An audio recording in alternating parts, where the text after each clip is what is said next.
Bonsoir à tous. Merci du coup d'être présent pour ce webinaire. On va attendre encore quelques minutes pour pour les retardataires, mais voilà, encore 1 ou 2 minutes. Euh, je vais partager l'écran. Tac.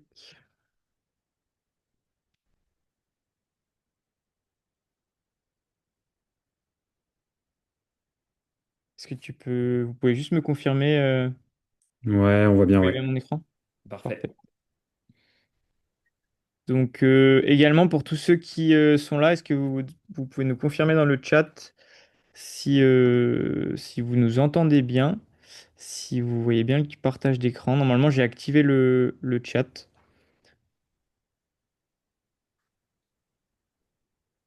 Ouais.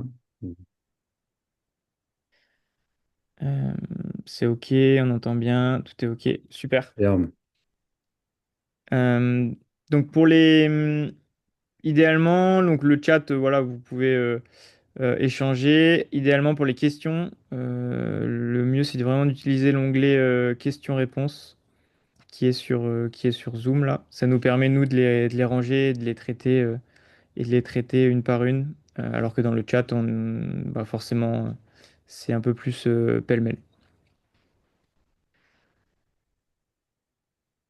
Bah écoutez, on va commencer. À savoir aussi, pas pour que vous souhaitez nous quitter en cours de route, mais voilà, pour ceux qui ont des impératifs, le webinaire est enregistré et il sera disponible en replay dès demain normalement. Voilà, donc le programme de ce soir, comme vous le savez, voilà, c'est vraiment sur comment se former, voilà, pourquoi un pro de santé il peut être légitime à devenir coach. Moi, c'est Alexandre du coup de Nolio. Donc Nolio, c'est quoi? On est une plateforme d'entraînement, voilà, qui sera un des supports de ce soir, même si c'est pas du tout le sujet principal. Donc moi, je suis le cofondateur. Voilà, donc le programme d'aujourd'hui, c'est donc pourquoi les pros de santé sont légitimes pour coacher, le cadre légal, construire son offre de coaching, comment trouver ses premiers clients et les outils essentiels pour se lancer. Donc c'est là où on pourra parler de Nolio et des questions-réponses. À savoir, c'est que vous pouvez poser des questions tout du long. On essaiera de les traiter si c'est pertinent dans le flow de la conversation. Sinon, on traitera tout à la fin. Voilà, donc pour un mini intro sur Nolio, donc nous on est voilà, une solution d'entraînement, plateforme d'entraînement pour les entraîneurs et les sportifs. Et donc on est vraiment un outil pour transmettre les plans d'entraînement, récupérer les données de ces sportifs, les suivre, faire évoluer les programmes, etc. Voilà, on y reviendra plus en détail à la fin du coup du webinaire. Je vais stopper mon partage et puis je vais vous passer la parole. Yes, on va faire ça. Je vous laisse vous présenter, même si je pense que la plupart des personnes ce soir vous connaissent. Mais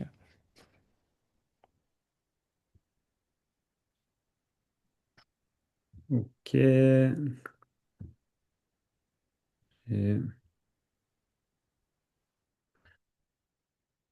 Ok, et ben on va pouvoir y aller pour se présenter. On va se présenter un peu rapidement parce que je sais pas si tout le monde nous connaît sur le webinaire, mais rapidement. Donc moi c'est Pierre. Euh, alors, tout est ok? le partage ne marche pas, je pense. On voit ton partage, Pierre, mais il est pas, enfin, il était que sur la première slide, mais je sais pas si tu avais changé les slides. Là, c'est tout bon. Voilà. Super, très bien. Donc pour se présenter un petit peu rapidement, moi c'est Pierre et il y a Étienne qui est à ma gauche. On est tous les deux cofondateurs de Build Your Perf. Pour vous représenter un petit peu rapidement notre parcours, Étienne et moi, on a fait la même école de kiné à Rennes, donc on a suivi le même cursus kiné. On était diplômés en 2017.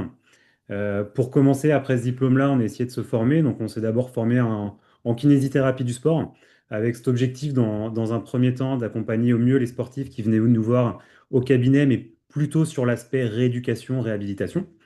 Par la suite, on a fait des formations en tant que préparateur physique. Ça, c'était plutôt sur l'aspect performance, parce que c'est vrai qu'on a été formé sur la rééducation, mais l'idée par la suite, c'était vraiment d'accompagner après les athlètes vers leur performance dans leur discipline. Puis on a chacun fait un petit peu des formations sur la planification, la physiologie du sport, et on s'est progressivement formé en course à pied. Il y a d'abord eu Étienne qui s'est formé sur le coaching en course à pied et qui a lancé son activité dans un premier temps, qui a plutôt bien fonctionné avec pas mal de demandes. Et par la suite, il a fait appel à moi pour accompagner d'autres coureurs sur le volet plutôt orienté trail. On a eu pas mal de demandes, on a amené d'autres kinés à nous rejoindre sur notre structure pour finalement créer notre structure de coaching et de formation Build Your Perf en 2024. Donc on est tous les deux cofondateurs de cette structure-là. Voilà un petit peu pour la présentation de tous les deux. Donc aujourd'hui, Build Your Perf, c'est une structure d'accompagnement en course à pied, de coaching. On est une équipe de 6 kinés et coachs. Euh, on y reviendra tout à l'heure, mais nous, on accorde beaucoup d'importance à l'aspect que les coachs soient aussi kinés à côté, hein, donc professionnels de santé, hein, parce qu'on reste persuadé que le fait d'être professionnel de santé, hein, bah, ça nous accorde une légitimité pour coacher, hein, que ce soit par rapport à nos connaissances qu'on a eues sur notre suivi de formation, hein, et surtout cet aspect aussi santé qui est essentiel sur l'accompagnement des coureurs. Donc, comme je disais, on accompagne des coureurs vers leur propre performance, que les athlètes soient débutants, qu'ils soient trailers, routards, ou même d'un niveau national. Donc aujourd'hui, Build Your Perf, on a accompagné plus de 300 coureurs avec notre équipe de kiné et coach. Ça, c'est notre premier volet notre première cible. Et à côté de ça, on propose aussi des formations, donc du coup à destination des professionnels de santé et des coachs qui souhaitent devenir compétents et légitimes pour accompagner des coureurs en course à pied. Donc l'idée, c'était de créer une formation, donc la formation c'est Build Your Coach, où l'idée c'était de réunir toutes les connaissances qui étaient nécessaires en une formation pour donner les compétences aux professionnels de santé ou aux coachs pour accompagner au mieux les coureurs. Et pour le moment, on a accompagné plus de 150 professionnels de santé sur ce volet-là. Je ne sais pas si tu as des choses à rajouter, toi, Étienne, sur cette présentation. Très clair. Et du coup, comment dire, on a eu pas mal de questions de pros de santé qui voulaient se lancer dans le coaching. Donc, on va essayer d'y répondre ici, dans un premier temps, aux questions que nous, on a eues, et ensuite répondre à vos questions que vous avez spécifiquement en fonction de votre profil à vous. Ouais. Et donc là, l'objectif du webinaire ce soir, c'est comment développer son activité de coaching quand on est professionnel de santé. Donc on va parler de différents aspects, que ce soit du cadre légal, pourquoi le professionnel de santé il est légitime pour coacher, et on fera un petit volet sur aussi comment se lancer, comment communiquer son offre de coaching. Parce que l'une des problématiques aujourd'hui, c'est que il y a plein de gens qui ont les connaissances, il y a plein de professionnels de santé qui ont les connaissances pour coacher, mais qui passent pas à l'action et qui savent pas comment faire pour lancer réellement leur activité. Alors, pour commencer, on va essayer de voir ensemble pourquoi le professionnel de santé il est légitime pour coacher. Et déjà, ce qu'il faut voir, c'est qu'on a des vraies similitudes entre notre profession de professionnel de santé et le fait de réaliser cette activité de coaching. Déjà, la première chose, c'est que la base de tout, ça commence par un bilan. Que vous soyez kiné, que vous accueillez un premier patient au cabinet ou que vous accueillez un athlète pour un coaching, la base de tout, c'est d'abord de réaliser un bon bilan. D'accord? Donc, pour ce bilan-là, on va devoir évaluer l'athlète. Qui dit évaluer, ça va pouvoir mettre par exemple une évaluation du coup, de ses qualités musculaires, évaluer sa mobilité, mettre en place un test de vitesse critique, un test VMA. Donc ça va être d'évaluer votre athlète comme vous pouvez évaluer votre patient quand vous le recevez au cabinet. Et la base de tout, donc c'est le bilan et l'évaluation, pour au final proposer un plan de traitement ou une planification à votre athlète qui soit individualisée. L'idée, c'est de bien prendre en compte la personne que vous avez en face de vous pour lui proposer la planification, un plan d'entraînement qui soit le plus spécifique possible à l'athlète. D'accord? Il n'y a pas un plan d'entraînement qui est meilleur qu'un autre. L'idée, c'est de bien évaluer la personne que vous avez en face de vous, d'évaluer un petit peu son activité professionnelle, quelles sont ses contraintes familiales, ses contraintes professionnelles, pour lui proposer un plan d'entraînement qui soit adapté. Et ça, c'est exactement la même chose que vous allez faire quand vous êtes au cabinet. Et tout ça, c'est basé un peu sur l'humain. Si vous avez quelqu'un qui vient vous voir pour un coaching et qui vient vous voir vous, c'est qu'il a besoin de quelqu'un qui soit derrière lui, d'accord? Donc l'humain, c'est quelque chose qui est essentiel, d'accord? Quand vous êtes professionnel de santé pour accompagner votre patient, c'est important d'avoir une vraie relation avec la personne que vous avez en face de vous. Et les athlètes qui font appel à un coach, c'est qu'ils veulent avoir quelqu'un qui soit derrière eux pour les motiver, pour potentiellement adapter leur plan d'entraînement. Et la base de tout là-dessus, bah, c'est vraiment la communication. C'est d'avoir une communication entre vous et votre athlète. euh, que vous vous disiez, bah, si jamais il y a des douleurs, si jamais ça va pas, si jamais je peux pas m'entraîner à tel moment, pour pouvoir réajuster le mieux le plan. D'accord? Et sans oublier un côté un petit peu plus scientifique, c'est que quand on est professionnel de santé, ben, on essaye de proposer un traitement qui est adapté sur ce que dit la science. Et ben, c'est un petit peu pareil quand on est coach, d'accord? C'est qu'au final, si on veut développer telle ou telle qualité, je ne sais pas si on prend par exemple l'exemple de VO2 Max, si on veut développer cette qualité-là, il faut quand même être à jour d'un point de vue scientifique pour proposer un plan d'entraînement qui soit validé scientifiquement, d'accord? Donc tout ça, bah, la science est quelque chose qui est aussi central dans la prise en charge que vous soyez professionnel de santé ou coach. Donc ça, c'était pour revenir un petit peu sur les similitudes qu'il peut y avoir entre les deux. Et on se rend bien compte qu'au final, euh, que vous soyez professionnel de santé, que vous accueillez un patient au cabinet, ou que vous soyez coach et que vous avez une demande de coaching, la base et les fondations sont un petit peu les mêmes entre les deux. Et si on en revient un petit peu au côté professionnel de santé, nous, on est persuadé que le professionnel de santé, il est légitime et il a toutes les compétences qui sont nécessaires pour pouvoir coacher. Et par rapport à ça, il y a plusieurs points forts qu'on peut retrouver chez le professionnel de santé. Et la base de tout, c'est quand même la connaissance du corps humain.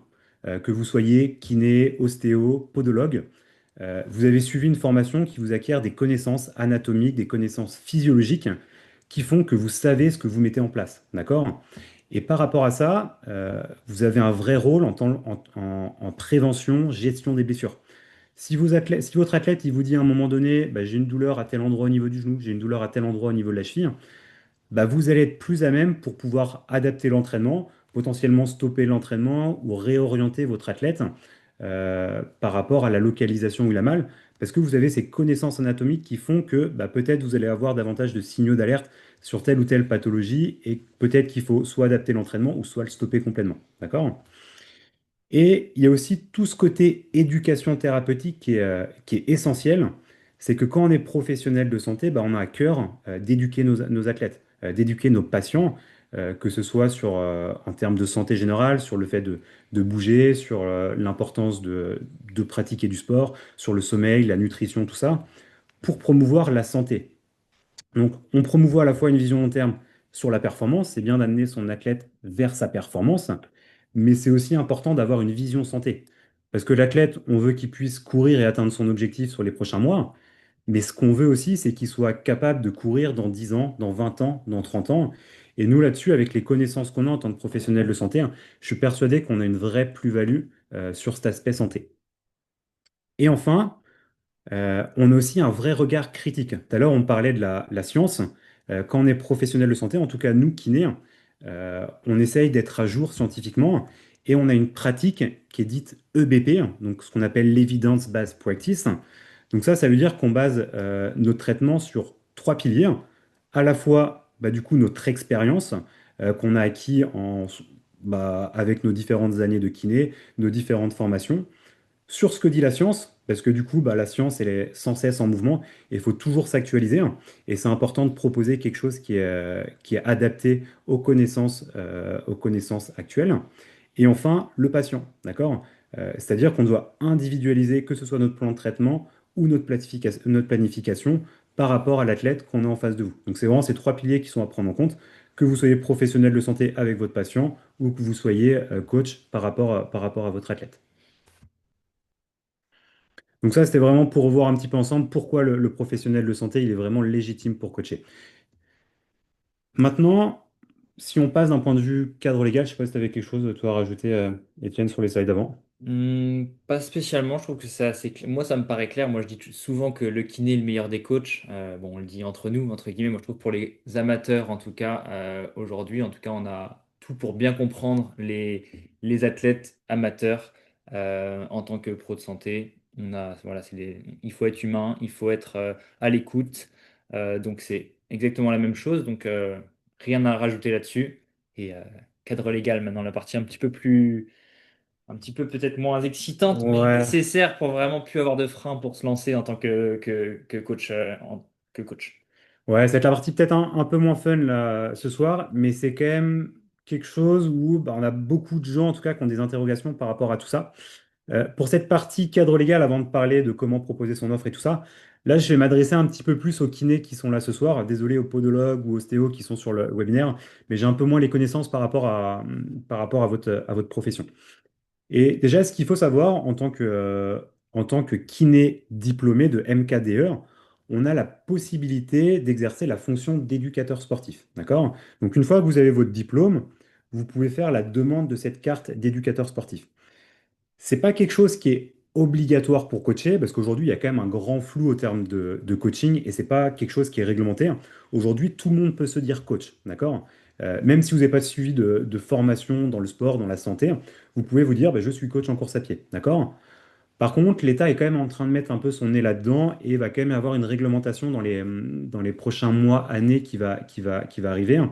Mais nous, on vous conseille, si vous êtes kiné, de quand même de faire cette demande de carte d'éducateur sportif, qui n'est pas obligatoire, mais pour vous protéger, on vous incite quand même à le faire. Et en tant que kiné éducateur sportif, ce que vous pouvez faire, ce que vous avez le droit de faire, bah, vous avez le droit à la pratique de la gymnastique hygiénique, d'entretien ou préventive dans les établissements d'activité physique et sportive. Donc ça, c'est ce qui est marqué dans le Code de la santé.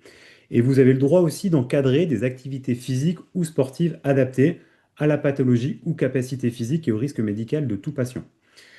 Et si on voit ce qui est écrit, c'est qu'à l'heure actuelle, il n'y a aucune réglementation sur le fait que vous êtes obligé de pratiquer cette activité en présentiel. D'accord? Donc théoriquement, cette activité-là, vous avez le droit de la pratiquer en distanciel. D'accord? Donc si vous vous posez la question de si vous avez le droit de faire du coaching, de la préparation physique ou de la rééducation avec vos patients en distanciel sans voir votre patient, oui, à l'heure actuelle, vous avez le droit, parce qu'il n'y a rien qui spécifie que vous devez le faire en présentiel.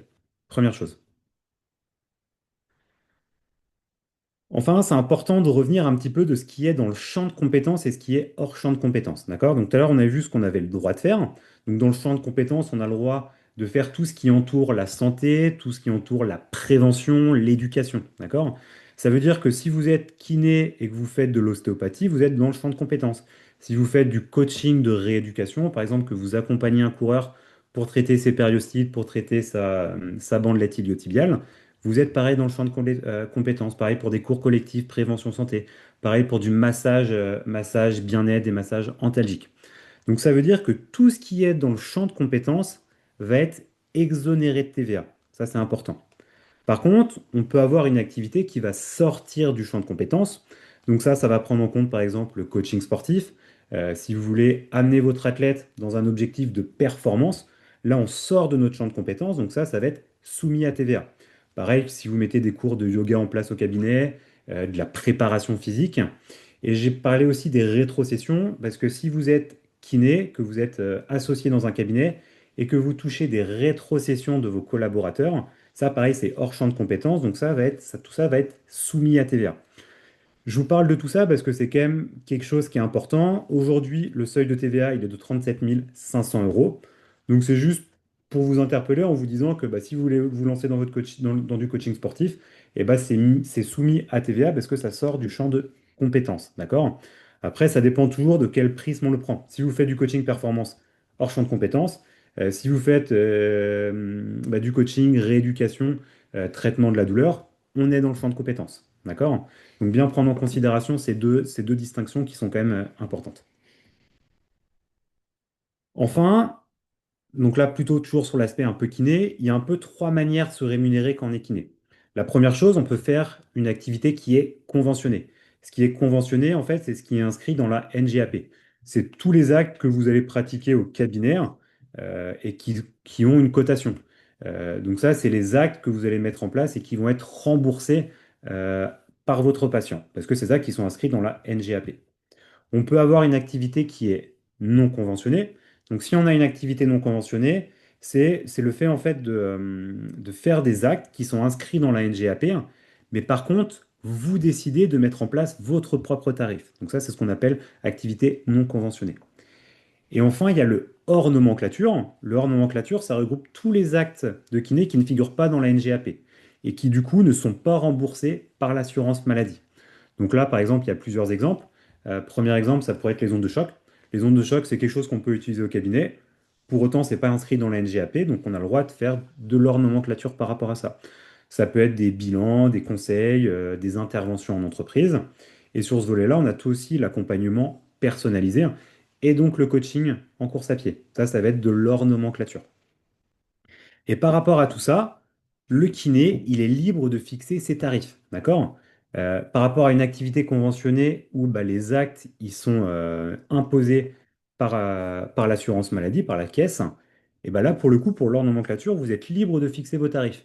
Donc, si vous voulez mettre en place, je ne sais pas, du coaching en course à pied, bah, que vous voulez le mettre en place à 60 euros par mois, que vous voulez le mettre en place à 200 euros par mois, c'est vous qui décidez par rapport à ce qui vous considère juste par rapport à vos connaissances et vos compétences. Et Étienne reviendra un petit peu là-dessus un petit peu plus tard. Donc voilà sur cet aspect un petit peu cadre légal dont je pouvais vous parler. Dans tous les cas, si vous avez des questions, n'hésitez pas à m'interpeller par rapport à ça, même si cette partie-là, cadre légal, est un peu plus orientée kiné. On pourrait y répondre soit maintenant ou soit à la fin du webinaire. Ouais. On a la petite place et puis, ok. On va enchaîner du coup après cette partie un peu cadre légal, mais qui nous paraît important. Pourquoi? Parce que on a eu beaucoup de questions de kiné ou de pro de santé voulaient se lancer, mais qui ne savaient pas est-ce que c'est légal, comment je le fais. Donc ça nous paraît important de parler de ça.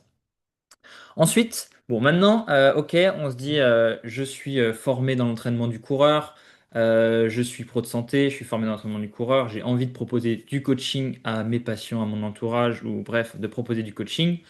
Bah, de proposer en tout cas, on va directement au coaching, mais de proposer quelque chose autour de l'entraînement. Ok. Déjà, il y a plusieurs questions à se poser. Premièrement, à qui tu t'adresses? Est-ce qu'on va parler de coaching parce que c'est nous ce qu'on fait, nos lieux nous permettent de le faire très facilement, mais au final, là, on parle de activités complémentaires à la kiné, même au-delà du coaching. Ça peut être, en effet, est-ce que tu fais du coaching en distance? Est-ce que tu fais de la rééducation à distance? Est-ce que tu fais de la préparation physique sur place, à distance? Voilà, déjà se poser la bonne question de à qui tu t'adresses, parce que ces questions-là vont ensuite être déterminantes pour savoir quel process tu vas mettre en place, quels seront tes client cible, parce que tu peux pas t'adresser à tout le monde, faire de tout. Enfin, tu peux pas, c'est possible bien sûr de faire plusieurs activités, mais je veux dire, si tu veux vraiment te sentir compétent, légitime et et cibler les bonnes personnes à qui tu vas proposer tes services, il faut savoir à qui tu t'adresses. Comme ça, tu peux aussi te poser la seconde question. Ok, j'ai proposé de la réhab à distance, par exemple, à des patients qui, justement, n'ont pas le temps de se déplacer au cabinet, qui ont du matériel chez eux et qui veulent gagner du temps. Donc, quelles sont leurs frustrations? Gagner du temps, par exemple. Sur le coaching distanciel, quelles sont leurs frustrations? Et bah, leur frustration, c'est de ne pas avoir de cadre pour s'entraîner. Ils n'ont pas de club d'athlètes, ils n'ont pas de gens à qui faire confiance pour s'entraîner, du coup ils se blessent, du coup leur frustration c'est être dans l'inconnu, c'est se blesser, c'est donc ne pas arriver à progresser, à atteindre ses objectifs. Voilà, c'est important quand même de faire une petite liste de à qui tu t'adresses, quelles sont leurs frustrations, parce que quand tu vas leur parler derrière et proposer tes services de coaching, parce que quand on propose des services hors de la convention, quand on est professionnel de santé, bah, on parle de vente. Donc, il faut quand même avoir un petit discours de savoir à qui tu t'adresses, avoir des choses à mettre en valeur pour vendre tes services, sachant que c'est juste que tu apportes un service qui est demandé par la personne en face de toi. Donc, vendre, ça peut faire un gros mot, mais il faut quand même avoir cette notion-là. Et donc tout ça pourquoi? C'est pour connaître au final la personne idéale à qui proposer tes services et lui proposer la bonne offre à la bonne personne. Et là, tu es sûr de, euh, de toujours avoir des gens qui sont contents d'accepter ces services, contents de travailler avec toi. Et c'est en tout cas trois questions qui nous paraissent importantes pour savoir déjà quel type de process d'offre tu vas faire. Parce qu'ensuite, une fois que tu sais à qui tu t'adresses, tu vas pouvoir réfléchir au process. Parce qu'en effet, si tu vois les patients au cabinet, enfin les clients du coup au cabinet pour des cours de renforcement musculaire euh, sur place, en physique, bah, tu n'auras pas le même process que si tu fais de la prépa physique à distance. Donc il te faudra un outil qui est adapté, ou si tu fais du coaching, ou si tu fais de la réhab à distance, etc. Donc le fait d'avoir réfléchi à qui tu t'adresses, ça te permet aussi d'avoir derrière un process qui est clair. Et quand tu vas parler à ton futur client, tu sauras aussi lui présenter le process clair et les avantages de ce process, etc.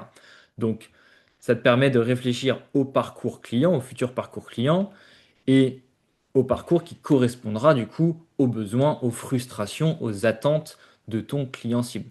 Donc c'est pour ça aussi que c'est important de faire cette petite réflexion de la slide précédente. Et ensuite, vu que tu sais à qui tu t'adresses, tu sais quel parcours tu vas proposer, ok? Après, je vous mettrai un petit exemple pratique pour avoir encore un peu plus de choses à se mettre sous la dent, mais tu vas pouvoir avoir les bons outils, enfin réfléchir aux bons outils. Ok, donc mon parcours client, c'est un bilan. Ok, quel outil de bilan, du coup, je fais? Est-ce que c'est un bilan par téléphone? Est-ce que c'est un bilan au cabinet? Est-ce que c'est un bilan via une plateforme de vidéo? Ok, on peut trouver le bon outil pour ça.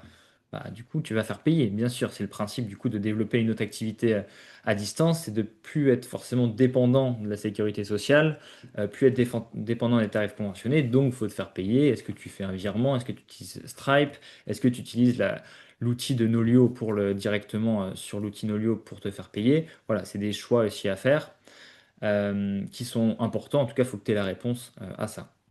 Quel outil de communication, comment tu vas communiquer, quel outil de communication, et du coup, bien sûr, la base de tout, bah, quelle plateforme d'entraînement tu vas mettre en place. Ce sera peut-être pas la même chose, en tout cas, tu vas peut-être pas configurer ta plateforme de la même manière si tu fais de la prépa physique, si tu fais de la rééducation, si tu fais du coaching. Donc voilà, avoir la réponse à toutes ces questions. Là, je vous ai mis une magnifique capture d'écran d'un de mes athlètes. En ce moment, il a une belle semaine quand même. Il a une belle semaine à venir. Donc ça, c'est une capture d'écran de 2 semaines d'entraînement sur Nolio avec un athlète qui doit préparer, je crois, il doit y avoir 10 km à Nice début janvier. Ça doit être ça. On est sur la fin de la prépa.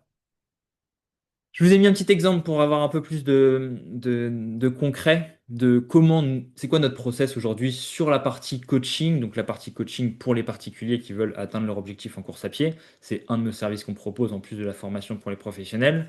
Par exemple, nous, le process qu'on utilise, c'est les gens, ils nous contactent soit via notre site internet, soit via nos réseaux sociaux et on les ramène enfin rapidement sur un Google Form, tout simplement, pour avoir plus d'infos sur quelles sont leurs attentes, quel est leur niveau d'entraînement, quels sont leurs antécédents de blessures, même comment est-ce qu'ils nous ont connus, etc. Bref, des informations qui nous paraissent importantes, qui nous permettent de savoir déjà est-ce que bah, c'est une personne, enfin c'est un client qu'on peut aider, parce qu'au final, des fois, on refuse certaines personnes, parce que tout simplement, ça correspond pas, enfin, on va pas pouvoir les aider du mieux possible et on les réoriente vers d'autres personnes ou alors on les conseille différemment.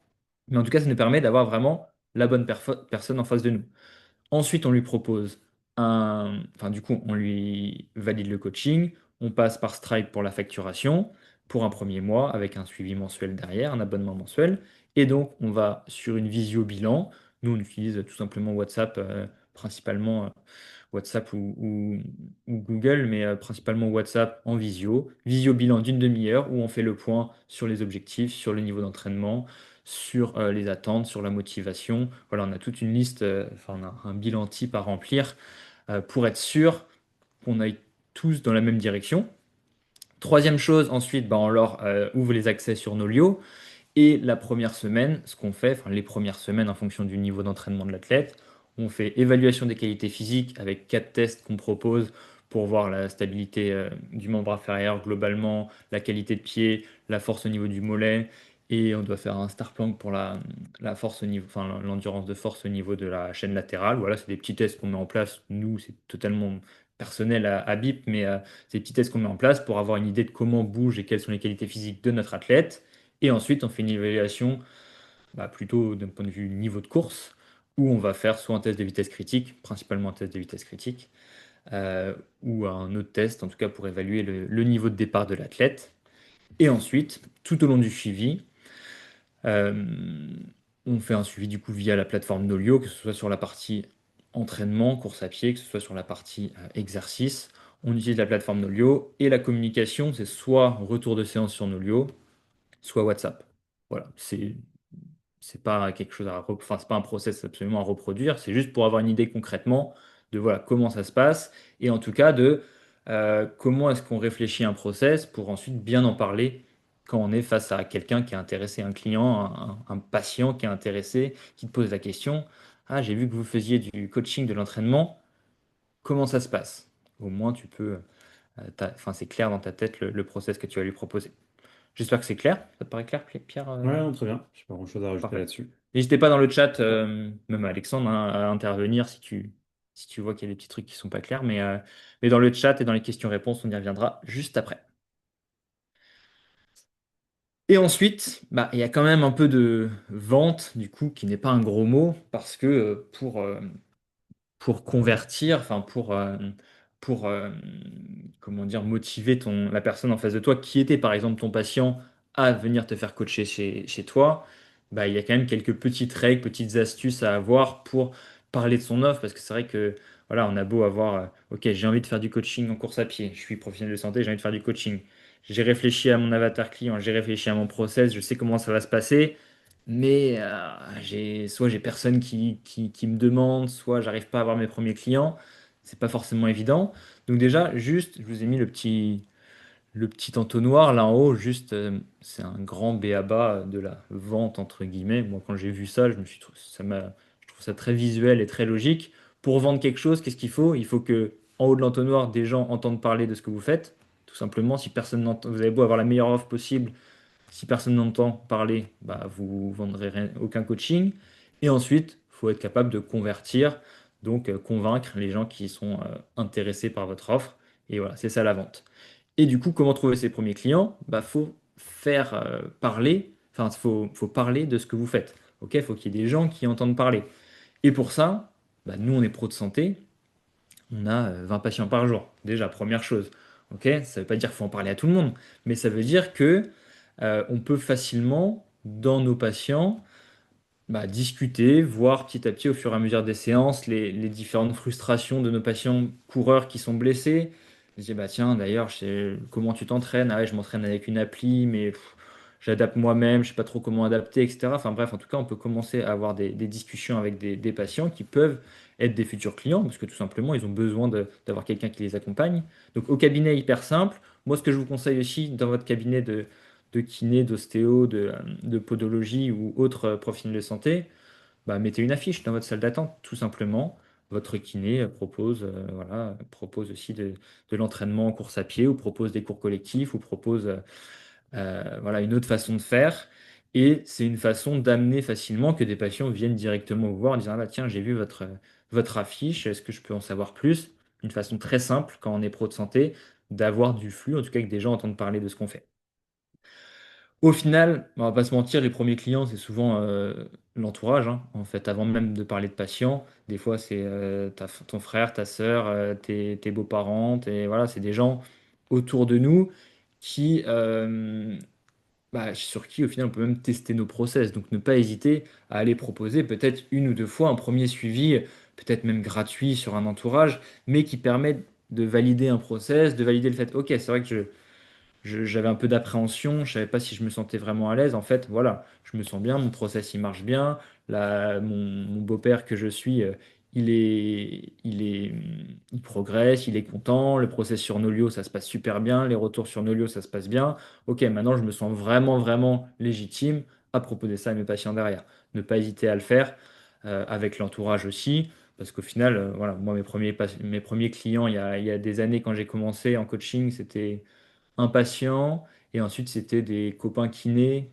qui me renvoyaient un message, ah bah tiens, j'ai vu que tu commences à faire du coaching, moi je prépare le prochain marathon, est-ce que tu peux m'accompagner? Bah, allons-y, c'est entourage plus ou moins proche, souvent ça se passe comme ça.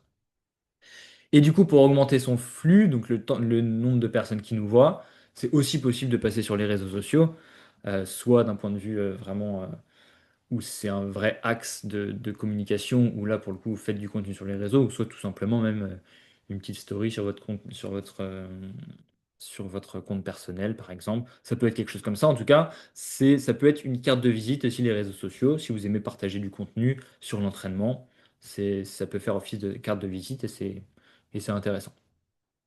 Donc, avec ça, normalement, vous êtes formé sur l'entraînement, vous êtes pro de santé, vous êtes formé sur l'entraînement, vous savez à qui vous adresser, vous avez fait votre process de votre offre, vous en avez parlé autour de vous et dans votre salle d'attente à vos patients.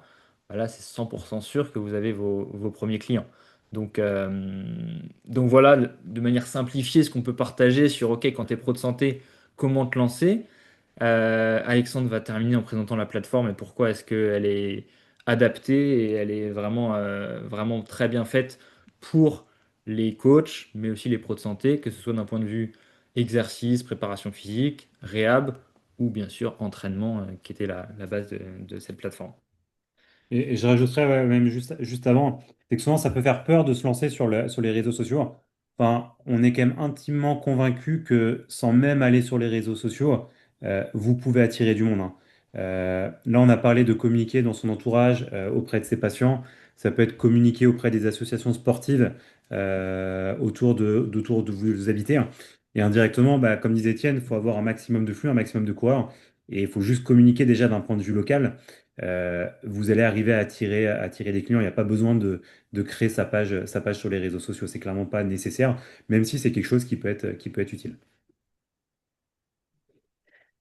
Bah, merci Pierre et Étienne. Du coup, j'enchaîne sur, ouais, sur bah, une petite présentation rapide de Nolio, à Ouais. quoi ça ressemble très concrètement. J'arrête le Euh, partage, c'est bon. ouais, Ouais. si vous pouvez juste me confirmer que mon partage est bien, et puis Ouais, nickel. parfait. En tout cas, moi je Euh, l'ai, mais je sais pas. Moi, je l'ai pas, mais. Ah, si, écran d'Alexandre. Non, c'est bon, très bien. super. Donc pour vous refaire un tout petit topo sur Nolio, nous on a créé ça à la base parce qu'on en avait marre des fichiers Excel de nos coachs. Donc voilà, c'est vraiment venu de là. Ça c'était en 2000, tout début c'était en 2017. Donc on a créé une plateforme en ligne du coup pour répondre à ce besoin-là, qui était que nous on a en tant qu'athlète fainéant entre guillemets, on n'avait pas envie d'ouvrir le Excel et remplir nos séances le dimanche. Et alors, enfin, c'était le début des montres connectées, donc on était frustrés, on devait recopier qu'on avait fait 12 kilomètres en telle allure, etc. Alors que tout était déjà dans la montre. Et aussi que du coup, vu que c'était pas sur le téléphone, on faisait tous les retours en fin de semaine.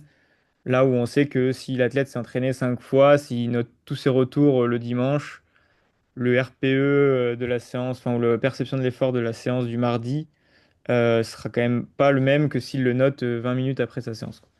Bref, donc ça c'est vraiment le tout début de Nolio et du coup de fil en aiguille, ben, on a construit la plateforme pour les entraîneurs, du coup vraiment optimisé pour le côté relation entraîneur sportif et du coup en fait ça marche aussi très bien avec le côté bah, en fait patient avec un kiné puisque entre guillemets bah, comme l'ont bien dit Étienne et Pierre c'est plus ou moins la même chose hein, à quelque chose près. Euh, voilà. Donc Nolio concrètement ça ressemble à ça. Donc, on va avoir tous ces athlètes ou tous ces patients, ou les deux qu'on peut gérer sur la plateforme directement. On peut jongler facilement. Voilà, Étienne parlait de la sœur. Voilà, moi, ça, c'est ma belle-sœur que j'entraîne. Moi, je suis pas entraîneur, mais voilà, je la dépanne. Je lui fais un petit plan pour la motiver. Euh, et ça, c'est mon plan. Et en fait, du coup, ça, c'est des vraies données. Et moi, j'ai motivé mon kiné qui, du coup, est passé aussi sur Nolio et en fait, qui me met mon programme à moi de réhab là, sur Nolio. Voilà, donc Nolio est vraiment fait pour faire autant du coaching classique d'endurance que aussi du coaching, tout ce qui est prépa physique, muscu. Et on peut faire bien sûr les deux sur un même sportif. Donc il y a deux calendriers sur Nolio, comme vous voyez là, prévu, réalisé. Prévu, c'est ce que le coach transmet. Donc là, typiquement, mon kiné, il m'a mis une séance, enfin voilà, j'ai 4 circuits avec des exercices à l'intérieur. Et j'ai pas de séance d'endurance, parce que moi là, je ne peux pas courir techniquement.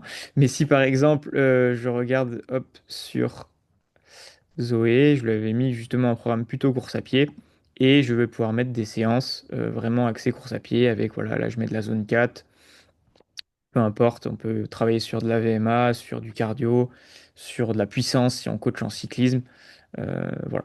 Mais c'est pour vous montrer que les deux sont possibles. Donc le calendrier prévu et puis le calendrier réalisé, ça c'est ce que l'athlète a vraiment fait.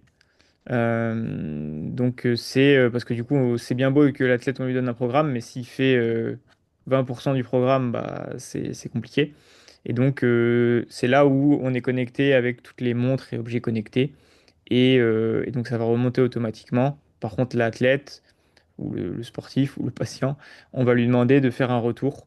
Et chose que, par exemple, j'ai fait là, j'ai une séance de kiné, bah, j'ai pas forcément mis ma montre sur la séance de kiné. Enfin, je l'ai pas mis du tout d'ailleurs. Et j'ai juste mis, j'ai fait kiné 40 minutes, j'étais bien, perception de l'effort 3 sur 10. Dans les jours où je suis un peu plus motivé, je note tous les exos que j'ai fait. Voilà, c'est pour avoir un suivi, ça peut être pertinent. Voilà, donc ça, c'est vraiment, entre guillemets, l'essence de Nolio. Euh, Suivre l'athlète, réajuster, voilà, voir où il en est, et puis après, du coup, bah, discuter avec lui. Donc, il y a aussi tout un côté messagerie intégrée. On peut aussi utiliser du WhatsApp ou autre, hein, entre guillemets, que les coachs utilisent la messagerie intégrée Nolio ou WhatsApp. Je vais pas dire qu'on s'en fout, mais voilà, peu importe, c'est ce qui est le plus pratique pour le coach. Et Nolio, il faut vraiment le voir comme une boîte à outils où en fait il y a plein d'outils, on va utiliser ce qui est pertinent pour nous en tant que coach, mais c'est pas parce qu'il y a tous les outils que on a besoin de les utiliser, quoi. C'est comme si on achète une énorme trousse à outils, je sais pas, à Leroy Merlin. Bah, en fait, si on a besoin de faire juste un trou dans un mur, on n'a pas besoin d'une scie, quoi. Donc c'est un peu le même principe. Et donc pour vous aider, pour revenir du coup sur tout ce qui est contenu, parce que du coup un des problèmes entre guillemets quand on arrive sur une plateforme comme ça, c'est se créer bah, sa bibliothèque de séances, sa bibliothèque d'exercices, euh, voilà pour la mettre sur ses athlètes. Donc nous, Nolio, on propose pour la partie exercice, donc lié à tout ce qui est prépa physique, renfo, kiné, etc. Nolio propose une bibliothèque assez simple de 50 exos, donc assez large, polyvalente, qui est pas, voilà, on voit il y a des fentes, du gainage, etc. Euh, et du coup, bah, BIP propose, en fait, il y a un code promo en partenariat avec Nolio qui vous permet un mois, voilà, le code est juste sur la slide d'après, vous montrerez, mais du coup, il y a un mois offert en plus, et BIP, en fait, vous partage leur bibliothèque d'exercices avec tout un tas d'exercices dont la plupart que moi je ne connais pas parce que je suis pas, je suis pas coach ni kiné, mais voilà, avec vraiment assez complète et qui sera mise à jour voilà, petit à petit. Voilà, donc ça vous évite entre guillemets de tout refaire, sachant que bien sûr vous pouvez créer aussi vos propres exos. Voilà, c'est pas du tout bloqué avec ce contenu-là. C'est possible de rajouter, soit vous vous filmez vous et vous pouvez rajouter comme ça vos propres exos, soit vous piochez sur Internet des vidéos, des gifs, des images pour illustrer les exercices. Donc ça, c'est le côté exercice. Et après, on a l'équivalent pour tout ce qui est séance. Et donc là, en tant que coach, du coup, on va pouvoir se créer toutes les séances types dont on a besoin, que ce soit en course à pied, en vélo, voilà, en tout muscu, renfo, etc. Voilà, et je crois aussi du coup que, si je dis pas de bêtises, que BIP, si vous faites la formation, je vends votre formation, donne accès aussi à une bibliothèque de séances, en plus de la bibliothèque d'exercice. Donc la bibliothèque d'exercice, elle est accessible directement avec le code qu'on vous montre juste après. La bibliothèque de séances, c'est si jamais vous faites leur formation, sachant que bien sûr, vous pouvez créer vos propres séances, hein. Vous n'êtes pas du tout, encore une fois, on crée un petit peu ce qu'on veut. Voilà un peu dans les grandes lignes. Le but, c'est pas vous faire une démo très complète de Nolio. Si vous avez envie, nous, en fait, on propose des démos sur mesure, enfin voilà, personnalisées avec une personne de l'équipe, si vous en avez envie. Ou vous pouvez aussi tester voilà, gratuitement la plateforme. Pour information, nous, on a euh, un mois offert de base. Donc, on aime bien dire c'est un mois sans carte bleue, quoi. C'est pas j'essaye, après j'ai oublié. Ah mince, ils m'ont eu, j'ai oublié d'enlever ma carte bleue. C'est vraiment un mois, on met juste son email, on peut essayer avec des sportifs, sur soi-même, etc. Et après, si jamais vous êtes convaincu ou vous voulez continuer à tester, il y a ce code, la NolioBip, qui vous redonne un mois offert et vous met la bibliothèque automatiquement d'exercices que j'ai montré rapidement, voilà, en partageant l'écran.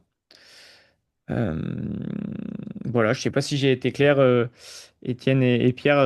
Souvent, je la fais un peu plus longue, mais là, du coup, je ne veux pas trop noyer d'informations. C'est pas le sujet principal non plus ce soir. Hmm. Euh, voilà, sachant que je sais pas si vous avez beaucoup de présentiel ou vous vous en servez pour du présentiel, mais nous, c'est vrai que là où c'est le plus évident, Nolio, c'est pour du coaching à distance. Mais on a aussi un certain nombre de coachs qui utilisent Nolio, même avec leurs athlètes en présentiel. Enfin, même beaucoup de coachs font ça, ne serait-ce que pour avoir du suivi, en fait. Parce qu'un athlète en présentiel, le jour J, on sait ce qu'il a fait. La semaine d'après, on sait à peu près. 2 semaines après, on ne sait plus. Et en fait, sur du 2, 3, 4, 6 mois, 8 mois, etc., bah forcément, c'est compliqué d'avoir du suivi. Donc voilà, c'est encore plus évident sur du présentiel, mais même sur du distanciel, pardon. Mais même sur du présentiel, nous, enfin, les coachs, en fait, utilisent aussi Nolio, parce que du coup, comme ça, ils centralisent tout. Et puis, de toute façon, on n'est jamais 100% non plus avec son athlète, quoi. Est-ce que, Alexandre, tu as enfin, le player, tu as un peu le visuel du player? Oui, donc c'est vrai que donc, Ça peut pour être cool introduire de ça, juste donc voir comment ça marche. Ouais. yes, donc en fait là par exemple, donc ça c'est pour revenir un petit peu là-dessus. Donc en fait le côté muscu, renfo est assez récent sur Nolio. Historiquement, voilà, on était plutôt entre guillemets que sur la partie endurance. Depuis cet été, on a vraiment apporté sur la plateforme toutes les fonctions. Quand je dis musculation, c'est vraiment euh, tout ce qui est lié à ça, donc musculation, préparation physique, gainage, rééducation. Et donc, on permet voilà, de faire des séances avec des exos, comme on vous a montré. Et ce qu'on appelle le player, c'est qu'en fait, on a tous galéré enfin, en tout cas, moi, j'ai galéré, je connais un certain nombre de personnes où, en fait, on a la séance du coach et puis on télécharge une appli, style Smartwatch Timer, où on prend le timer de l'iPhone pour faire les bips en fait de chacun des exos. Mais en fait, c'est assez rébarbatif. Il y a des exos où c'est un certain nombre de reps, donc en fait, il n'y a pas de timer, etc. Donc on a essayé de tout intégrer en fait dans Nolio et en fait directement le sportif il clique sur play directement depuis l'appli et ça lui déroule les timers. Et donc ça va biper voilà, au début, 3 secondes avant la fin, à chaque passage d'exercice, etc. Euh, voilà, donc et à la fin, la tête, il peut juste faire sauvegarder et ça lui crée la séance Nolio. Voilà, donc on a plutôt des très bons retours et on est content de cette première version du player, mais elle sera encore améliorée à l'avenir. Ou là, quelque chose qui n'est pas encore possible de faire, c'est de dire par exemple, j'ai réussi à faire que 23 reps sur ces 30 là. Aujourd'hui, voilà, c'est pas encore possible.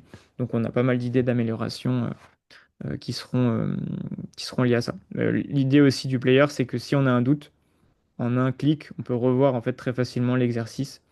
Euh, c'est vrai que moi, étant plus utilisateur du player avec mon kiné, en fait, il y a des exos, on a beau les avoir fait un certain nombre de fois, des fois on a toujours un petit doute et en fait on regarde juste le mouvement, ça prend 3 secondes, mais voilà, de dire ah oui, le ballon il est vraiment comme ça, euh, et pas, ou alors est-ce que je dois plier la jambe plus ou moins.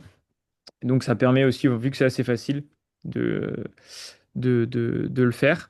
Et chose qu'on n'avait pas trop anticipé aussi, mais c'est vrai que ça permet en fait de bien faire la séance. Enfin, en tout cas, je prends mon exemple et puis du coup, j'en parle un petit peu. Là, nous, on a plusieurs personnes dans l'équipe Nolo qui s'en servent aussi avec leur coach et d'aller au bout des circuits en fait. Moi, typiquement, mon kiné avant, il me donnait mes séances soit oralement, soit il mettait un petit message WhatsApp. Et je faisais au mieux 2 circuits s'il me disait de faire 4 circuits. Parce que je mettais mon timer de l'iPhone et au bout de 2 circuits, je disais c'est bon, ma conscience est tranquille, entre guillemets, j'ai fait les exos et j'arrête.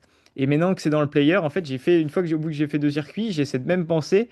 Et en fait, vu que je suis dans Nolio et que ça déroule automatiquement, il faut que j'aille cliquer sur quitter, êtes-vous sûr? Et là, j'assume pas en fait, je crois, de faire ça. Et on a eu plusieurs d'autres retours de personnes qui font la même chose. Et donc, du coup, à chaque fois, bah, je vais au bout. Et à la fin, je suis toujours content. Sur le moment, je me dis, putain, merde, je suis coincé. Mais voilà, on essaye du coup d'utiliser ça comme un outil de motivation. Et je pense que voilà, et on a d'autres idées pour, voilà, alors ça va pas devenir une appli de jeu, mais voilà, d'avoir des petits trucs comme ça pour motiver le sportif à faire ses séances. Parce qu'on sait que c'est vrai que bah, courir 1 heure, c'est quand même plus ludique que de faire 4 circuits d'exo, voilà, de renfo. Alors, en tout cas, dans ma perception de coureur, c'est peut-être pas le cas pour tout le monde, mais je pense que bon, voilà, c'est quand même peut-être les séances où on a le plus de mal à se motiver, quoi. Je sais pas si vous avez eu le même genre de retour ou le même, en tout cas, la même difficulté à faire les circuits à vos sportifs. Bon, en tout cas, moi j'ai que des retours positifs depuis que j'utilise le player avec nos athlètes, ça c'est clair. Après, moi j'ai que des retours positifs, c'est juste, c'est hyper ludique, les vidéos elles se lancent, le timer se lance, c'est d'un point de vue client, c'est hyper facile et très apprécié. Et de toute façon, nous, ils font tous nos exercices, hein, nos patients, bien sûr. Donc Tous, on n'a pas ce sans faute. problème-là, sans faute. C'est que toi le mauvais élève, Alexandre. Pardon, C'était, pardon. c'était. Maintenant, avec le player, tu l'es plus. Non, mais trop bien. Ok. Voilà, donc bah, du coup, de toute façon, voilà, Bip vous le remettra, enfin, il le remet dans sa communication, mais voilà, si jamais le code c'est assez simple, Nolio Bip en majuscule. Euh, voilà. Je sais pas s'il y avait des questions. Moi, j'en avais noté une pour vous sur le sujet de la carte pro là. C'est vrai qu'il y a eu il y a un petit flou juridique, mais je crois que il y a eu de la jurisprudence cet été, si je dis pas de bêtises, sur le Conseil d'État où il y avait une question pendant une séance sur est-ce qu'on a besoin parce il y a pas vraiment de flou sur le coaching présentiel, mais il y a un peu un flou sur le coaching en ligne. Et il y avait eu la question, et je sais plus, mais quelqu'un je sais plus si c'était au Sénat ou à l'Assemblée qui avait répondu que oui, en fait, même pour du coaching à distance, il faut une carte pro. Voilà, donc comme vous l'avez dit, les kinés ont le droit à une carte pro, donc il y a toujours un petit flou, mais bon, je pense qu'effectivement, ça vaut le coup de la demander. Et après, moi, j'avais plus une question sur les activités qu'on a le droit de coacher, mais ça, c'est plus que moi des questions que j'ai quand je fais des visios avec des coachs ou des kinés d'ailleurs qui est-ce que en tant que kiné qu'on demande une carte pro, est-ce qu'on a le droit d'entraîner quelqu'un pour de la rééducation? Oui, c'est évident, mais quelqu'un qui veut faire un ultra, quelqu'un ou même quelqu'un qui veut faire du coup pas de la course à pied, mais pareil du vélo ou pareil un ultra vélo, etc. Voilà, moi j'ai déjà eu ces questions. À chaque fois, je sais pas trop répondre et je réponds qu'il y a un flou, mais voilà, si jamais vous avez des pistes là-dessus. Ouais, comme je disais tout à l'heure, dans tous les cas, à partir du moment où on parle de performance, on sort un petit peu de l'aspect compétence de kiné, on est donc du coup dans le hors compétence. Euh, Hors champ de hors compétences. champ de compétences. Après, dans tous les cas, là, il y a énormément de personnes qui se lancent dans le coaching et qui n'ont pas du tout de formation. Et la problématique, c'est l'État, il est en train de mettre son nez là-dedans parce que, il y a des gens qui sont, je sais pas, qui ont fait des études de commerce et qui vont se lancer sur le coaching. Et ça, c'est problématique parce qu'ils n'ont aucune formation annexe. Euh, Nous, en tant que kiné, on a du coup cette possibilité d'avoir accès à cette carte d'éducateur sportif. On a une profession de santé. Donc, dans tous les cas, oui, c'est possible parce qu'il n'y a aucune contre-indication à l'heure actuelle à ce qu'on le fasse, à ce qu'on n'ait pas le droit de le faire. Donc, oui, c'est possible. Euh, et je pense qu'en faisant en plus cette demande de carte d'éducateur sportif, ça vous protège encore plus là-dessus. Sachant que l'État, en fait, il met son nez là-dedans, surtout par rapport aux gens qui coachent et qui n'ont pas de formation. Honnêtement, avec le diplôme de kiné, la carte d'éducateur sportif, il y a zéro risque. Et à distance, de toute façon, aujourd'hui, n'importe qui peut coacher n'importe quoi, même s'il y a peut-être eu cette question qui est sortie cet été et ça va avancer. Mais aujourd'hui, personne n'a été condamné à quoi que ce soit, même s'il est comptable et qu'il fait une prépa pour un ultra trail d'un mec et qu'il le fait payer. Aujourd'hui. Mais nous, en tant que kiné, en tant que pro de santé, pro Ouais, de bah après c'est En clair fait, que j'ose espérer que si l'État essaye de faire un peu le ménage là-dedans, qu'ils iront quand même largement aller récupérer les gens qui ont zéro diplôme, plutôt que le kiné qui a une carte pro et qui, pour X raison, l'État dirait non, mais en fait c'est, j'en sais rien, trop dur pour quelque chose de kiné. Bon, je pense qu'effectivement il y a beaucoup d'abus de manière générale et comme tu dis, Étienne, de toute façon, a priori, il n'y a pas de contre-indication ou peut-être que ça sera clarifié à l'avenir, mieux encadré le coaching par les kinés. Mais pour en revenir là-dessus, en fait, c'est vraiment ce côté distanciel. En fait, oui, vous avez le droit en distanciel. Par contre, en présentiel, où c'est un peu plus compliqué, si jamais vous êtes dans une salle de sport, je sais pas, dans un orange bleu, et que vous faites théoriquement une séance, je sais pas, prépa physique, renfo ou d'accompagner quelqu'un, théoriquement, là, c'est un petit peu plus compliqué. Mais à distance, oui, c'est possible de mettre ça en place. Là, il y a pas de problématique. Trop bien.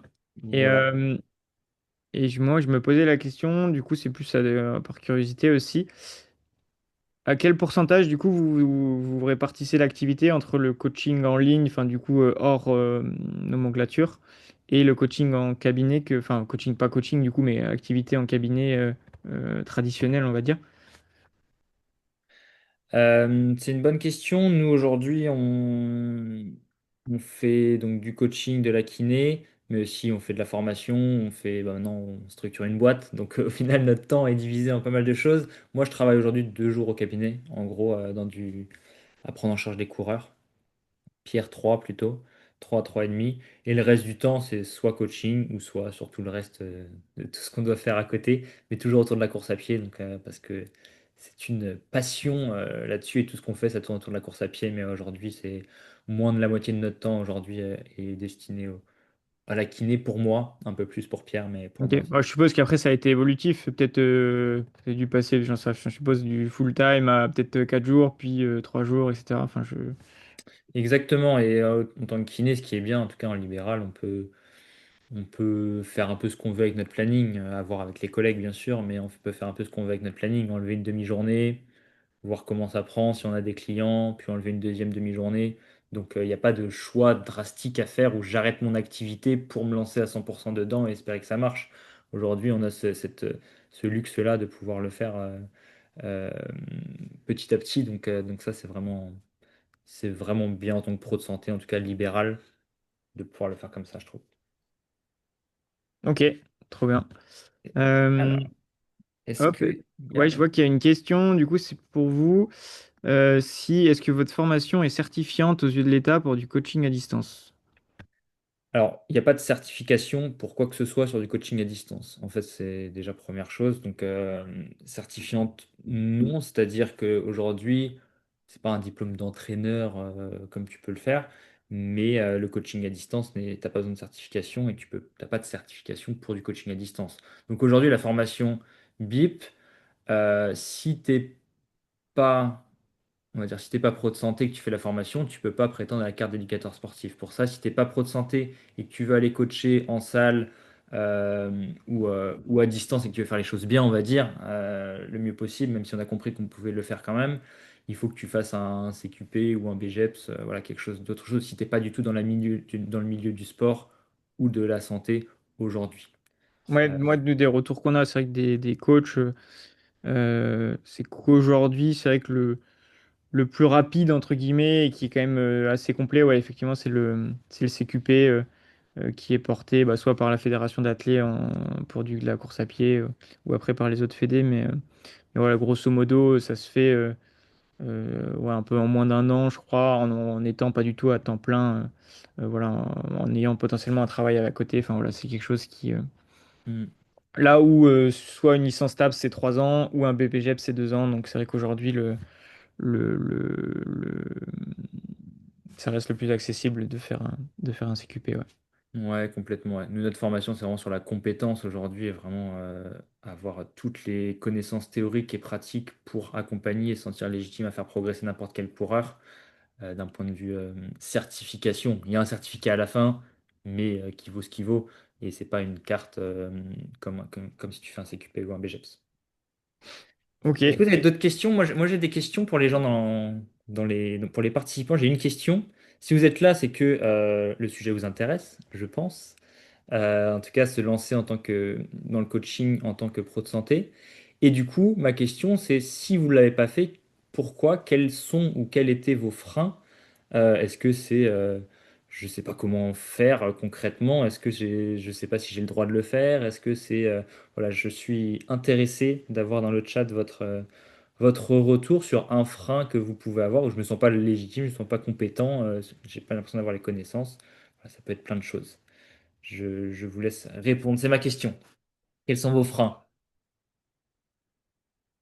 J'attends. Je ne parle pas tant qu'il n'y a pas de question. Tant qu'il n'y a pas de réponse.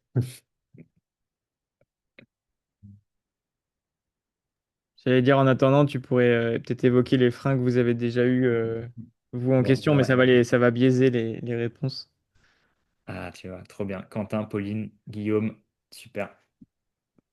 Ok, les freins, se lancer au début, comment trouver ses premiers clients? Bah ouais, ce côté vente quand tu es pro de santé, c'est quelque chose de bizarre, on va pas se mentir, hein. C'est quelque chose de bizarre. Proposer des services qui sont payés directement par le patient, c'est bizarre. Donc comment trouver ses premiers clients? Bah justement, Quentin, dis-nous si les petites slides qu'on a mis en avant, même si ça a été assez rapide sur OK, communiquer au cabinet, faire une affiche, en parler dans ton entourage, est-ce que ça déjà ça t'aide, ça te donne quelques pistes parce que au final, comme disait Pierre, il n'y a pas besoin d'aller sur les réseaux sociaux, faire un grand compte Instagram pour trouver 5 clients qui te font confiance, que tu aides et que tu entraînes et que tu fais progresser. Donc dis-nous Quentin si ça t'a aidé. Euh, Pauline, manque de connaissances, bah, bien sûr. Là, c'est pour ça tout à l'heure je disais le kiné est le meilleur des coachs, mais le kiné formé dans l'entraînement du coureur est le meilleur des coachs. Bien sûr, c'est pas quand tu as ton diplôme de kiné, euh, tu ne connais rien à l'entraînement. En tout cas, moi, nous à notre époque, il y a quasiment rien sur la planification de l'entraînement. Donc pour le coup, il faut se former derrière, bien sûr. Bah, très bien. Alors, pour revenir à Quentin, il nous dit oui, c'est déjà un bon début, merci pour les tips. Bah, avec grand plaisir, si tu as d'autres Trop questions bien. plus précises, tu nous le dis. Euh, Guillaume, tant qu'il n'y a pas de deuxième promo, je prends pas. En janvier, Guillaume. Reste branché. Ça arrive. Difficulté à se lancer par manque d'informations, Tom. Information sur quoi? Sur l'entraînement ou sur le contenu, justement, le cadre spécifique quand tu es pro de santé? Je suis intéressé pour que tu détailles ta réponse. Francesco. Ah, trop bien. Francesco, je crois qu'il a fait la formation, qui a fait notre formation d'ailleurs, qui nous dit, j'ai testé avec deux, trois proches d'abord, et là je viens de mettre des affiches au cabinet dans un premier temps cette semaine, le temps de se familiariser avec nos lieux. En vrai, trop bien, c'est parfait. Nous, c'est tout ce qu'on te conseille, hein, coacher de la famille, les cousins, voir que ça fonctionne, tu vas te sentir de plus en plus légitime. Et assez rapidement, avec les affiches au cabinet, enfin, les patients, ils vont t'en parler, même sans que toi t'en parles. Donc non, c'est top. Et puis bah, maintenant, il ne reste plus qu'à se familiariser avec nos lieux, comme tu dis. Mais en vrai, c'est assez simple d'utilisation. Et si tu as en plus toute la banque d'exercices, ça va aller assez vite.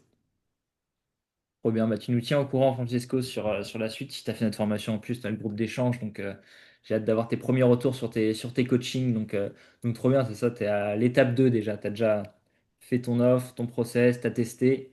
Maintenant, le Nolio, tu te familiarises. Et après le risque, c'est d'avoir trop de clients, par contre, pour toi maintenant, après, hein. Je te préviens. Et après, vous avez une question de Guillaume qui dit Ouais. combien de coachés max par mois pour ne pas faire n'importe quoi et rester qualitatif? Super question. Super question. Ça dépend aussi du process et de l'offre que tu proposes. Nous, aujourd'hui, on propose que du coaching très individualisé où les gens peuvent nous écrire quand ils veulent, nous appeler même quand ils veulent.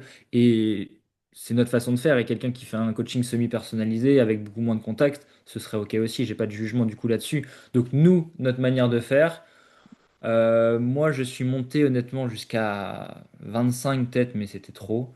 Aujourd'hui, 15, moi je trouve ça bien, 15 personnes, on a un vrai contact avec tout le monde. On connaît vraiment, on se rappelle vraiment des histoires de tout le monde, de l'entraînement de tout le monde, des objectifs, des motivations de chacun. Et voilà, nous on a une façon de faire où chaque semaine on renvoie un message pour reprendre des nouvelles. 15 personnes, ça va, ça se fait bien. Voilà, 15 personnes, tu peux replanifier en quelques heures, hein, sur une matinée, voilà, tout le monde, parce que tu planifies, enfin, ça dépend comment tu fais, mais nous on planifie 2 à 3 semaines d'avance, donc toutes les semaines tu replanifies pas tout le monde. Donc, ce qui fait qu'en une demi-journée, tu peux refaire le tour, tu prends le temps de faire tes appels, etc. Moi, je trouve ça bien. Après, ça dépend de combien de temps tu travailles au cabinet à côté. Exactement, ouais. Mais je sais pas ce que tu en penses, toi. Bah, ouais, comme tu dis, ça dépend du temps que tu es prêt à consacrer à ça. Si tu te bloques juste une après-midi, si tu te bloques une journée pour faire tes coachings, dans tous les cas, ça viendra progressivement. Nous, par rapport aux coachs qui travaillent pour BIP, généralement, on bloque à 15 coachings. Juste, c'est la barrière qu'on a mis. Pourquoi? Parce qu'on considère que plus ça commence à être un petit peu compliqué et on essaie vraiment à avoir des coachings qui soient le plus qualitatif possible dans l'équipe. Après, si tu fais ça la moitié de ton temps et que tu en as 30, ça me choque pas non Mm. plus, hein. C'est, voilà, ça dépend juste le temps que tu as par rapport par rapport au nombre de clients que tu peux avoir. Pauline, tu t'excuses de ta question. Alors, est-ce que votre formation nous permet de former sur la planification de l'entraînement? Ne t'excuse pas de la question, hein, bien sûr. Oui, c'est la promesse de la formation, te sentir vraiment compétent sur la planification de l'entraînement pour faire progresser n'importe quel coureur. Donc, je ne vais pas trop m'étendre sur le contenu de la formation, hein. Je vous laisserai aller voir sur le site internet si ça vous intéresse. Mais oui, clairement, c'est comment planifier un entraînement, quelles sont les bases théoriques pour la planification et comment le faire en pratique sur Nolio, entre autres. Justement, il y a des modules de Nolio dans la formation aussi, parce que c'est bien d'avoir plein de contenu théorique, mais la pratique aussi, mettre en pratique et avoir des exemples pratiques, c'est important. Donc c'est le cœur de notre formation, c'est la planification, en effet. Euh, Sur le cadre légal, comment s'y prendre, quel outil utiliser?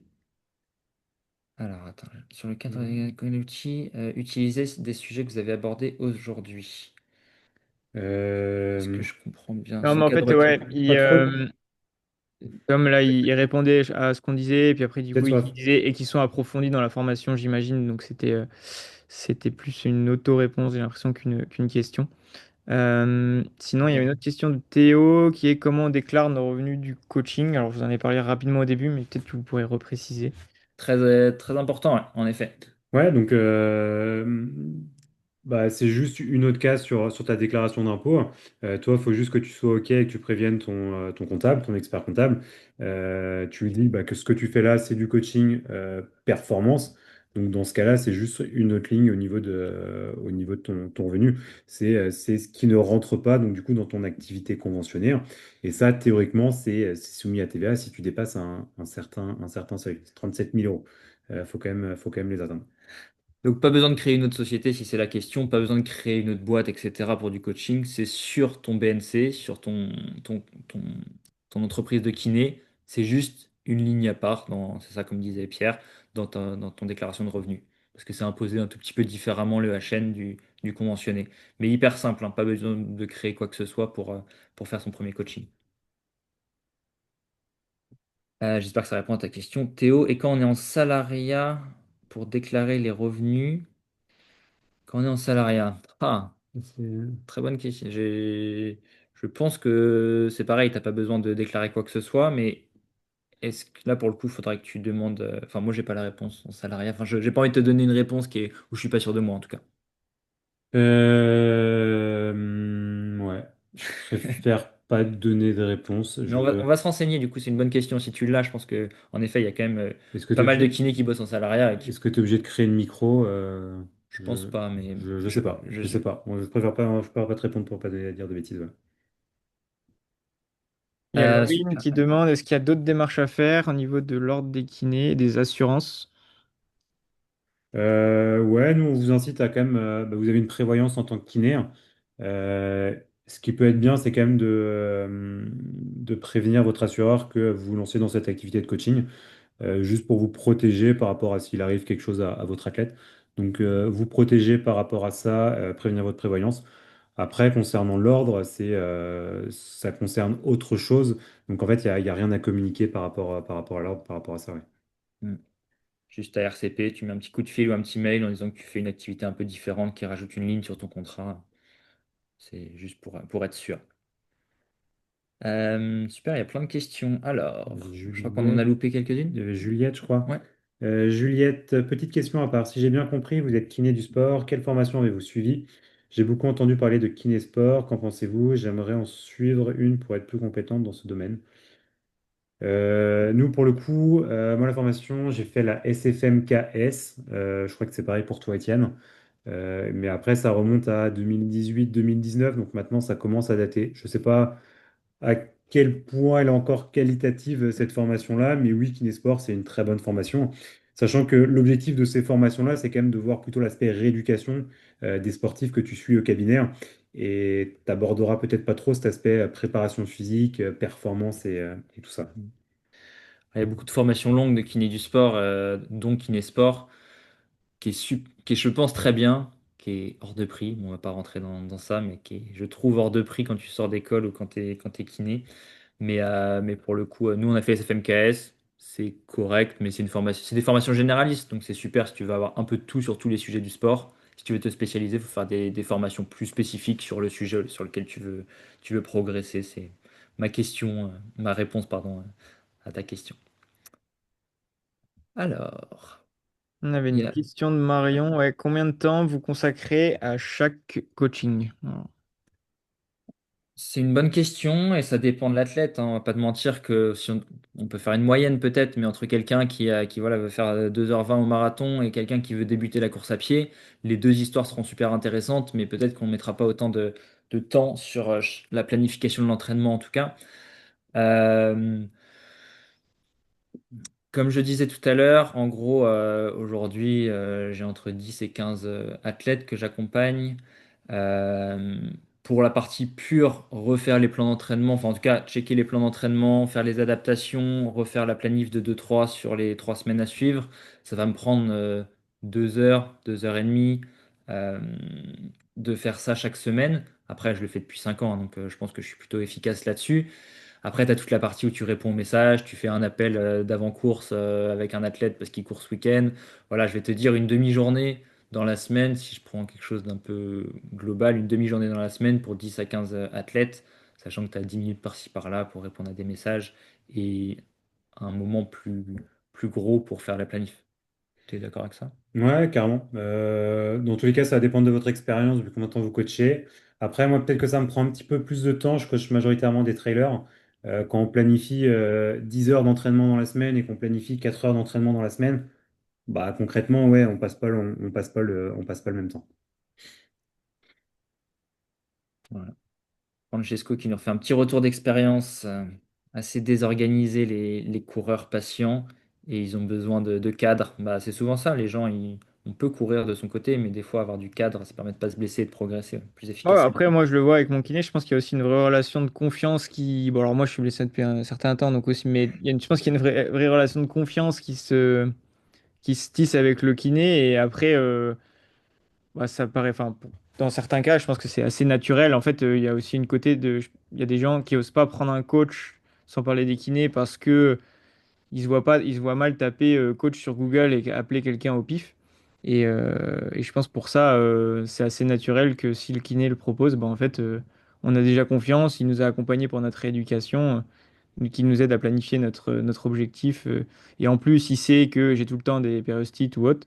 C'est vrai que ça paraît assez naturel, je pense.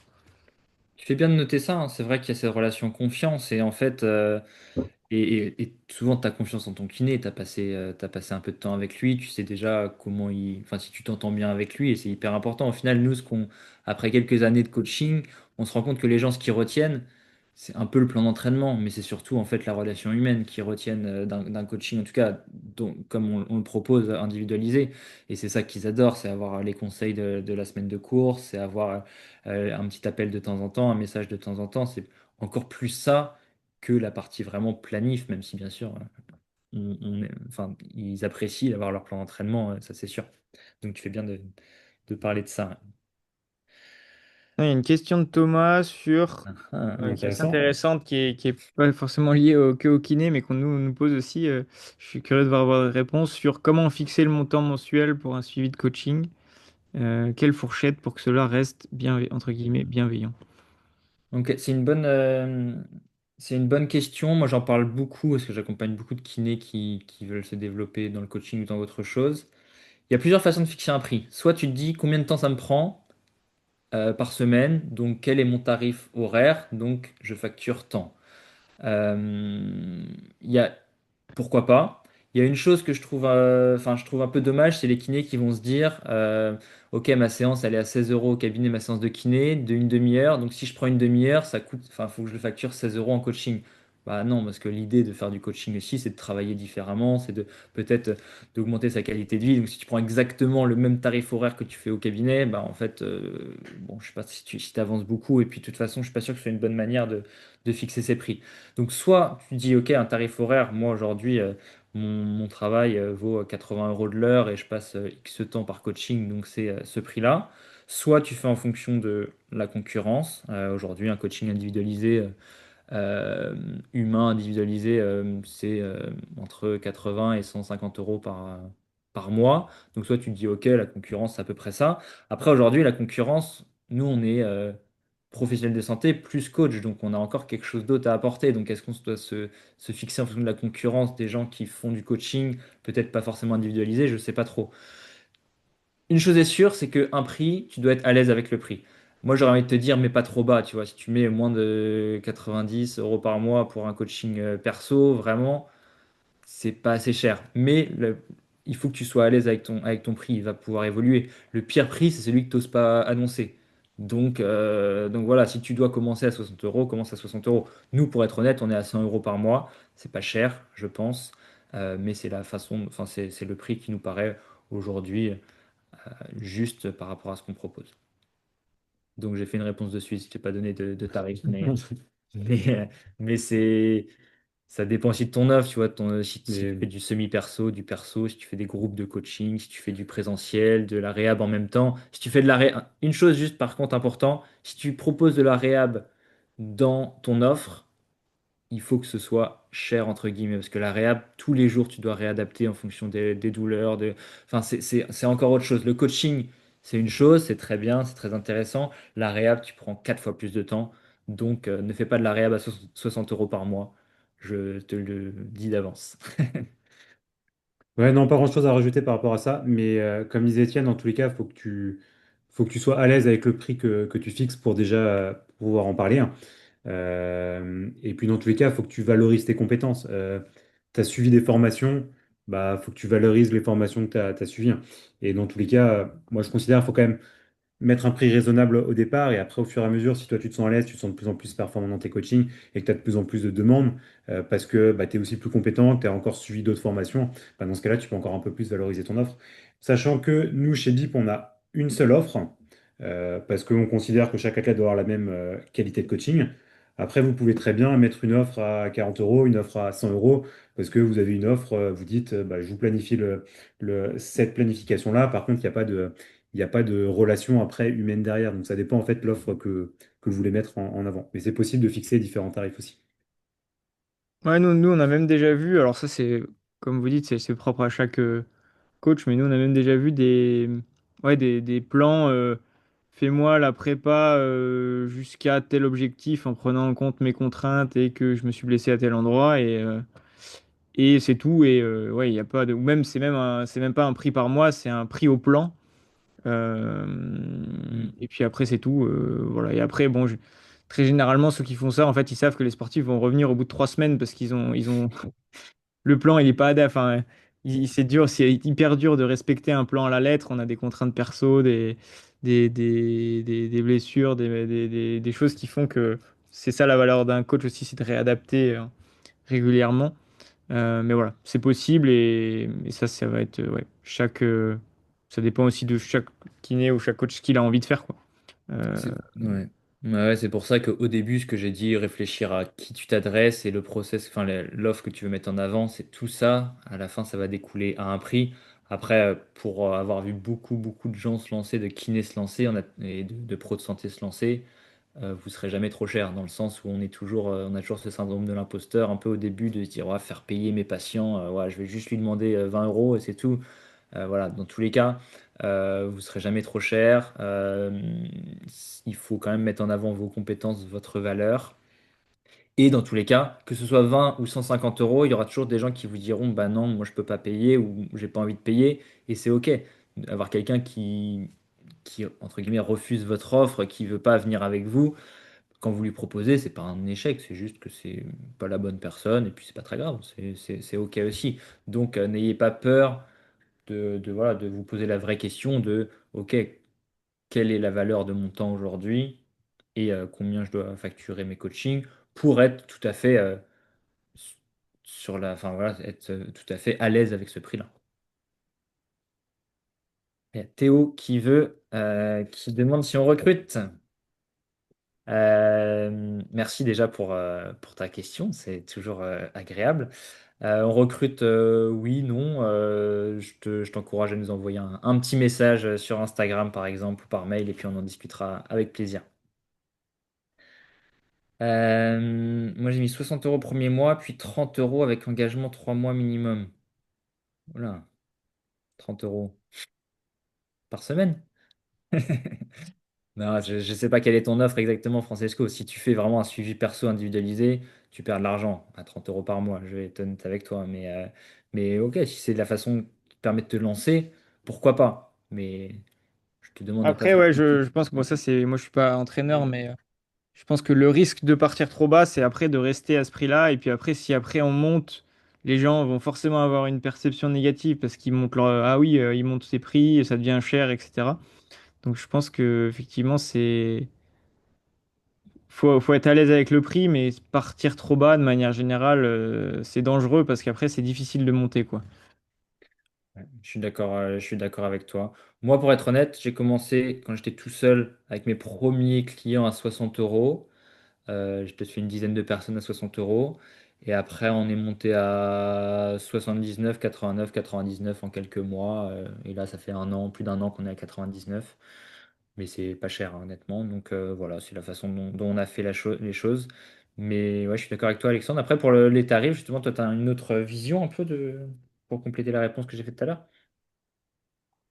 Non, non, je pense que c'était assez complet. Après, bien sûr, oui, pour du 30 euros par mois, si on fait un plan et qu'on l'ajuste une fois toutes les 2 semaines, ça peut avoir du sens. Mais c'est vrai que souvent, les athlètes vont quand même être assez demandeurs, gourmands, poser des questions, etc. Euh, et donc ouais, des tarifs sur du coaching personnalisé où l'athlète, il peut nous envoyer un message quand on veut, etc. Je suis assez d'accord avec toi, j'ai du mal à voir comment on peut être en dessous ouais, de 100 euros par mois, quoi. Parce que, parce qu'il faut se rendre compte qu'en fait, c'est dur de. Je trouve que ce qui est compliqué, moi, de l'extérieur, quand on fait du coaching, c'est que le coach, en fait, autant il y a un athlète, ça va très bien se passer, il va poser deux, trois questions de temps en temps, et en fait, il va pas passer tant de temps que ça. Autant il y a un autre athlète, soit il a besoin de passer du temps parce qu'il a du mal à faire le plan, il se blesse, il pose tout le temps des questions. Et en fait, on y passe vite énormément de temps, je pense. Et enfin, quand on pense aux choses du quotidien, le temps qu'on y passe, un tarif 100 euros par mois, si je pense on met bout à bout les heures que le coach y passe, enfin, les gens qui disent que du coaching personnalisé à 100 euros par mois, c'est cher, c'est parce que c'est quelque chose qui est pas trop connu et qu'ils ont toujours connu le club où tu payes 100 euros ta licence à l'année. Et en fait, tu as un coach qui est sympa, il est bénévole et il te prend un peu sous son aile. Mais en fait, vu le temps que le coach passe, même je trouve, ouais, 100 euros par mois, c'est ouais, comme vous dites, c'est pas cher, quoi. Donc après, on est en France, donc il y a un peu surtout en plus les gens qui ont eu des séances de kiné, ils sont habitués que c'est remboursé par la Sécu, donc il y a un peu tout ça qui fait que c'est complexe. Mais effectivement, je pense qu'il faut vraiment clairement pas avoir honte de faire payer 100 euros par mois pour du coaching personnalisé. C'est clair. Merci, je On est suis d'accord. d'accord. Parfait. Ouais. Alors, Guillaume, ne fais pas une réponse de Suisse, Étienne. Guillaume qui est belge, lui. Donc, vous facturez le premier rendez-vous testing muscu plus analyse du coureur en plus du prix mensuel. Genre, je prends 1 heure au premier rendez-vous pour analyser la personne, ses habitudes et tester sa course sur tapis et testing muscu. Alors, je vais pas te faire une réponse de Suisse, mais je vais te dire que moi, je ne fais pas ça, tout simplement. Aujourd'hui, quand je suis au CAB, je fais que de la kiné, de la réhab conventionnée. Ça va peut-être changer, mais du coup, j'ai pas de testing, enfin, j'ai pas de performance au cabinet. Je fais pas d'entraînement, de performance, de préparation physique au cabinet. Moi, au cabinet, je suis kiné, spécialisé dans la course à pied. Je vois des athlètes, des coureurs blessés sous ordonnance. Et du coup, j'ai pas de. Ça aurait pu être une solution, mais j'ai pas de créneau avec des testings musculaires, analyse de course, d'un point de vue performance. Donc, je ne facture pas ça et je le fais pas. Mais pareil, si je le faisais, 1 heure, au premier rendez-vous, bah, 1 heure, c'est au moins avec ton, comment dire, toute la valeur, toutes tes formations que tu as fait, ce serait au moins 80 euros, je pense, si je devais le faire, je pense, je te dis ça comme ça. Mais je le fais pas. Et après, si ta question était par rapport à ce qu'on fait nous en coaching, on fait un testing musculaire, mais nous on le fait en distanciel. C'est-à-dire que nous on a notre séance qui est déjà créée sur nos lieux, donc on l'a fait glisser après sur le planning de l'athlète. Et l'athlète, enfin, l'athlète a les différentes vidéos des testings qu'on veut réaliser. Nous on demande juste à l'athlète de se filmer sur les exercices, de noter un petit peu le nombre de répétitions qu'il a fait là-dessus. Et après ça, il nous fait un retour des différentes vidéos et tout ça. Donc en fait, on fait un testing musculaire à distance. Et après, on fait aussi une visio de départ, comme disait Étienne là, sur l'intervention, une visio autour de 30 minutes au départ pour connaître la personne qu'on a en face de nous, pour évaluer un petit peu ses contraintes personnelles, familiales, professionnelles. Mais tout ça, en fait, c'est compris dans le prix du coaching initial. On ne facture pas ça en plus, en tout cas chez Build Your Perf.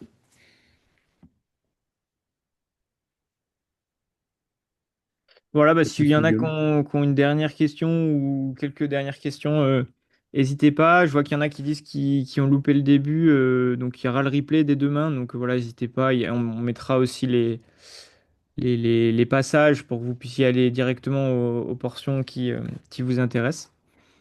Voilà, je sais pas si vous vouliez rajouter quelque chose de votre côté, Étienne et Pierre.